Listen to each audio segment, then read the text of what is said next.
Сәлеметсіздер ме балалар? 26 сабағымыздың тақырыбы туған табиғат, құндылық, сүйіспеншілік. Сабақтың мақсаты оқушыларға адам өміріндегі туған табиғат маңыздылығын түсіндіре отырып, сүйіспеншілік құнның мәнін ашу. Балалар, ереже есімізге түсіріп, сыныптың тәртібін сақтап, оқып білуге талаптанып, тыныштықты орнатып, тазалықты сақтап, бүгінгі сабағымызды татулықпен өткізейік. Арқаңызды тік ұстап отырыңыз. Көзіңізді жұмып, терең тыныс алыңыз. Әрбір тыныс алған сайын неғұрлым көбірек босаңсып, сабырлы болуға тырысыңыз. Қазір біз орманға серуенге шығамыз. Өзіңізді сынып есігіне қарай беттеп, есікті ашқаныңызды, дәлізбен өтіп, далаға шыққаныңызды елестетіңіз. Таза ауаны жұтып, шашыңызды желбіреткен желдің лебін және бетіңізді сәл-пәл қыздырған күн сәулесін сезініңіз. Орманға қарай жүре бастаңыз. Келе жатқанда абай болыңыз. Жәндіктерді басып кетпеңіз. Енді 1 минут тоқтап, айналаға көз салыңыз. Табиғаттың әсемдігі мен балғындығын сезініңіз. Гүлдердің біріне жақындап, еңкейіп, оның әсемдігі мен нәзіктігіне зер салыңыз. Оны иіскеңіз және хош иісін жұтыңыз. Айналадағы бар нәрсені бақылап, әрі қарай жүре беріңіз. Гүлдер, ағаштардың иісі, құстардың дауысы және жәндіктердің ызыңы. Орманға қарай ентелей түсіңіз. Қараңызшы, ағаштар биіктей әрі қалыңдай түсті. Жарық пен көлеңкенің ойынын тамашалаңыз. Жапырақтардың сыбдырын тыңдаңыз. Біз өзімізді дәл қазір орманда бақытты әрі қауіпсіз сезінеміз. Алаңқайға шығып, бірнеше минут дем алыңыз. Бізге өмір сүру қандай жеңіл, әрі тыныш және бақытты екенін сезініңіз. Табиғат неткен ғажап. Оны сүйетініңізді, қадірлейтініңізді және бірде-бір жәндікке зиян тигізбес үшін қамқорлық жасайтыныңызды түсініңіз. Сіз өзіңіздің әрқашан бақытты екеніңізді сезініңіз. Енді орныңыздан тұрып, мектепке қайтуға дайындалыңыз.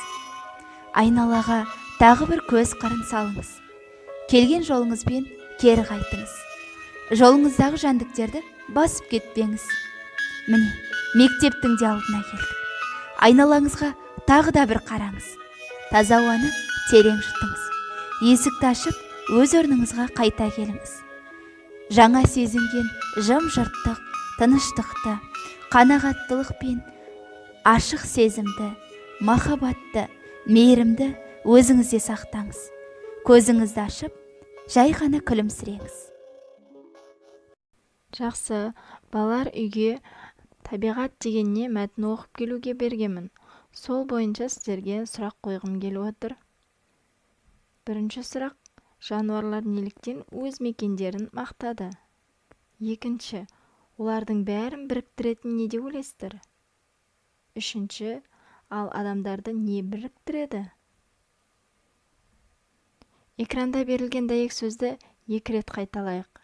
Таза болса табиғат, аман болар адамзат. Таза болса табиғат, аман болар адамзат.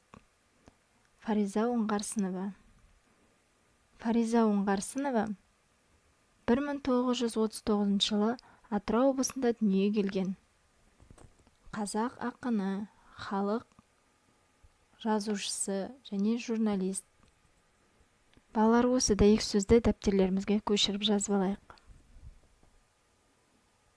Дәйек сөзде мағынасын айтсақ, бізді қоршап тұрғанның бәрі туған табиғат. Табиғат адамға берілген сый. Табиғат сұлулығының сыры оның тазалығы мен мөлдірлігінде.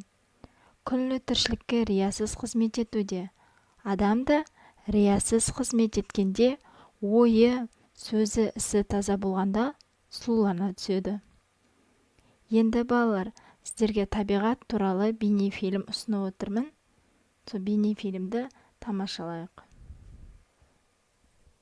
Ертеде жер анамыз көркем әрі таза болып еді. және жер бетіндегінің бәрі дерлік, тек адамнан өзгесі үйлесімді болатын. Бір күні адам баласы зеріккені соншалық жаңа дүниеге жаны құмартып табиғат аясынан сырт шығады. Осылайша біз адамдар жер шарымызды жайлап, оны өзіміз үшін ғана ыңғайлы ете бастадық. Бәлкім, дәл сол шақта біз ғаламшарымыздың дамуын тоқтататын сағатты іске қосқанымызды аңғармай қалдық. Уақыт өте келе, біз жердің жалғыз қожайыны атандық. Айналымызды түрлі заттармен қоршап, оларды жетілдірумен, ал зат атаулыны көбейтумен болдық. Осылайша, ортақ үйімізді өзіміз ластай бастадық. Жер, ауа және су ластағандықтан табиғатымызға қауіп-қатер төніп тұр. Ортақ үйімізге қамқорлық қажет. Қолымыздан не келеді? Ересектер ғаламшарымыздың қандай күйге душар болғанын байқамауы да мүмкін. Ендеше оларға не істеу керегін көрсетіп, естеріне салайық. Қоқысты сұрыптау өте маңызды. Кейін одан әртүрлі жаңа заттар жасауға болады. Су – жердегі тіршілік көзі. Жер бетіндегі жаратылыстың бәрі суды қажет етеді. Біз электр энергиясын үнемдеуге тиіспіз. Өйткені оны өндіру үшін өте көп пайдалы заттар шығындалады.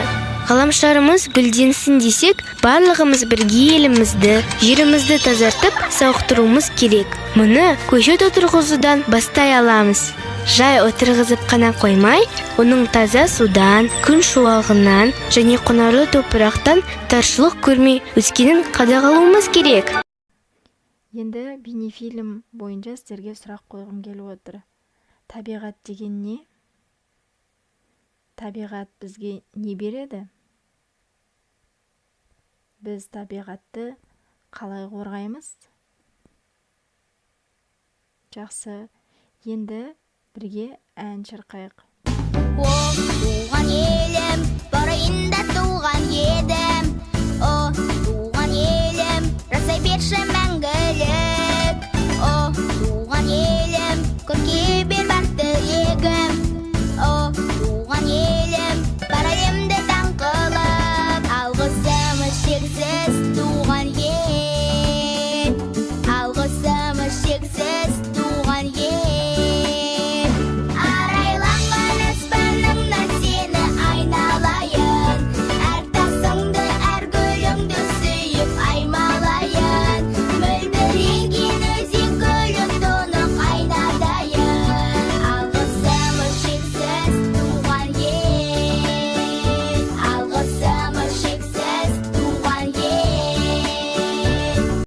Жақсы, рахмет.